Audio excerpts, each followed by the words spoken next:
গ্লাসের মাপে কিন্তু এরকম ছোট ছোট করে কেটে নেব। সাথে কিন্তু এরকমভাবে ভালো করে ময়দা মাখিয়ে নেব, নিয়ে এবার হালকা করে এবার বেলে নেব। দেখুন একটা কিন্তু ছাড়িয়ে গেছে, আর দেখুন কতটা পাতলা হয়েছে। মালতের মিনি কিচেনে অনেক অনেক স্বাগত। অন্যদিনের মতন আজও চলে এসেছি আপনাদের কাছে নতুন একটা রেসিপি নিয়ে। আর আজকে কিন্তু আমি বানাবো নরম তুলতুলে রুটি। এই রুটিগুলো যেমন পাতলা হবে সেরকম খেতে কিন্তু দারুণ লাগবে। আর এটা কিন্তু আপনারা বাড়িতে 2 থেকে 3 দিন ফ্রিজে রেখে দিলেও কিন্তু একদম শক্ত হবে না। এটা কিন্তু নরম আর সফট থাকবে। আর কাগজের মতন পাতলা রুটি কেমন করে বানাতে হয় চলুন একবার দেখে নেওয়া যাক। তারপরে পুরো ভিডিওটাই দেখতে থাকবেন, স্কিপ করলে কিন্তু কিছু বুঝতে পারবেন না। আশা করি আপনাদের অনেক অনেক ভালো লাগবে। চলুন তাহলে রেসিপিটা বানানো যাক। আমি নিয়ে নেব কিছুটা ময়দা, দিয়ে দেবো এতে দিয়ে দেবো লবণ, অল্প একটু দেবো সাদা তেল, করে মিশিয়ে নেব। ভালোভাবে মিশিয়ে নিয়েছি। এবার অল্প অল্প জল দিয়ে কিন্তু এটা মেখে নেব। এটা কিন্তু আমি ঠান্ডা জল দিয়েই কিন্তু মেখে নিচ্ছি। মেখে নিয়েছি, আর মাখাটা কিন্তু বেশ একটু নরম করেই এটা মাখতে হবে। তাই মাখাটা মেখে নিয়েছি। এবার আমি 10 মিনিট রেস্টে রেখে দেবো। ফিরে এলাম, আর দেখুন এটা বেশ সফট হয়ে গেছে।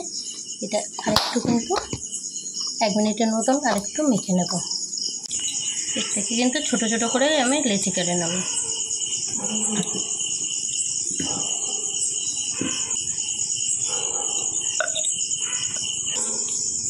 লেচি কিন্তু আমি নিয়ে নিয়েছি, আর এই লেচিটা কিন্তু হালকা করে এবার একটু বেলে নেব। একটু ময়দা ছড়িয়ে দিলাম, আর এই ময়দা দিয়ে কিন্তু এবার একটু বেলে নেব। এরকম করে বড় কন্তে একটা রুটি তৈরি করে নিয়েছি। আর এবার কিন্তু একটা গ্লাস নিয়েছি, গ্লাসের মাপে কিন্তু এরকম ছোট ছোট করে কেটে নেব।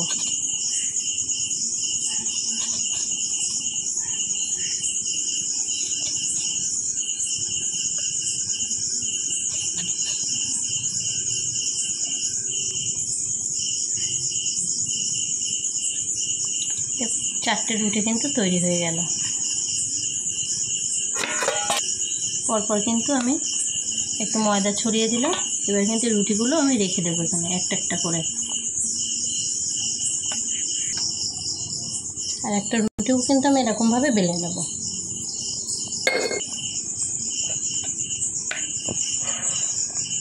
এগুলোও কিন্তু এরকমভাবে তুলে নেব। আর কিন্তু আরেকভাবে আপনারা করতে পারেন। এরকম ছোট ছোট করে লেচি তৈরি করে নিতে হবে। নিয়ে কিন্তু এরকম ছোট ছোট করে আগে লেচিগুলো তৈরি করে নিলাম। একটা করে গোল গোল করে নেব। একটা একটা করে লেচি এরকম করে নেব, আর হাত করে কিন্তু একটু তেল মাখিয়ে দেব। এরকম করে কিন্তু একটু তেল মাখিয়ে দেব। দেখুন আমি তেল মাখিয়ে দেব। আর এবার কিন্তু একটু ময়দা ছড়িয়ে দেব। আবার একটা লেচি নেব, এর উপরে দেব। আবার কিন্তু একটু তেল দিয়ে দেব, আর একটু ময়দা ছড়িয়ে দেব। আর একটাও দিয়ে দেবো। এরকম বেশ 5টা 6টা কিন্তু আমি বানিয়ে নেব। দেখুন কিন্তু ময়দা ছড়িয়ে দেবো। সাথে কিন্তু এরকমভাবে ভালো করে ময়দা মাখিয়ে নেব, নিয়ে এবার হালকা করে এবার বেলে নেব।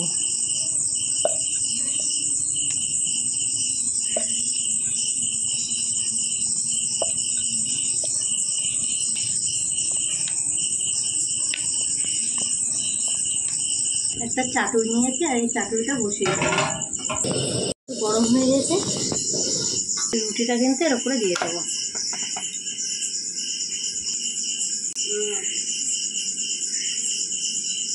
এক পিঠ কিন্তু একটু ছ্যাঁকা হয়ে গেছে, এটা কিন্তু উল্টে দেব।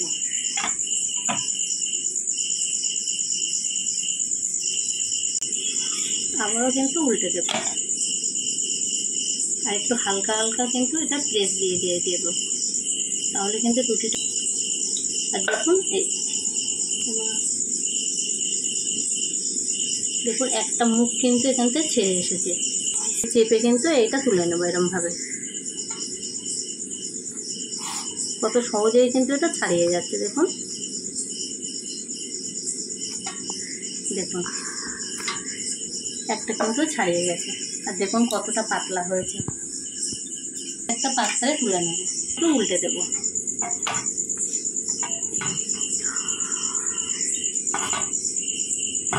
দেখুন এপাশেও কিন্তু মুখটা ছাড়িয়ে গিয়েছে। খুন্তি দিয়ে কিন্তু এরকমভাবে চেপে ধরবো, ধরে কিন্তু এটা ছাড়িয়ে নেব। এটা কিন্তু আর একটা কিন্তু বেলে নিয়েছি, দিয়ে দিলাম। ভাবে কিন্তু এটা চেপে ধরে কিন্তু এটা আস্তে আস্তে ছাড়িয়ে নেব। দেখুন কত সহজেই কিন্তু এটা উঠে যাচ্ছে। তুলে নিয়েছি।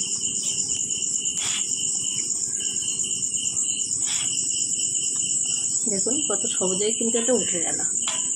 প্রচণ্ড গরম বন্ধুরা, দেখুন একদম কিন্তু পাতলা পাতলা হয়েছে, একদম পাতলা পাতলা হয়েছে। দেখুন একবার পুরো হাত কিন্তু আঙুলগুলোও দেখা যাচ্ছে নিচ দিয়ে, একদম নরম সফট।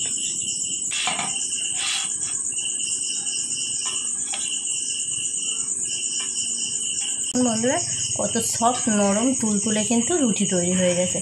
আর দেখুন একদম কাগজের মতন কিন্তু পাতলা, একদম মুঠোর মধ্যে কিন্তু মুঠ করলেই একদম মুঠোর মধ্যে চলে আসছে। কত সফট রুটিগুলো হয়েছে। আপনারাও বাড়িতে কিন্তু এরকমভাবে বানিয়ে নিতে পারেন। একদম পাতলা পাতলা রুটি, প্রত্যেকটা রুটিই কিন্তু বেশ পাতলা হয়েছে। ঝটপট বানিয়ে নিন কাগজের মতন পাতলা পাতলা রুটি। বাড়িতে সবাই খান, বাচ্চাদেরও খাওয়ান। আর যাদের দাঁত নেই তাদের তো একদম প্রিয় খাবার। তা ঝটপট বানিয়ে নিন। সবাই ভালো থাকবেন, সুস্থ থাকবেন।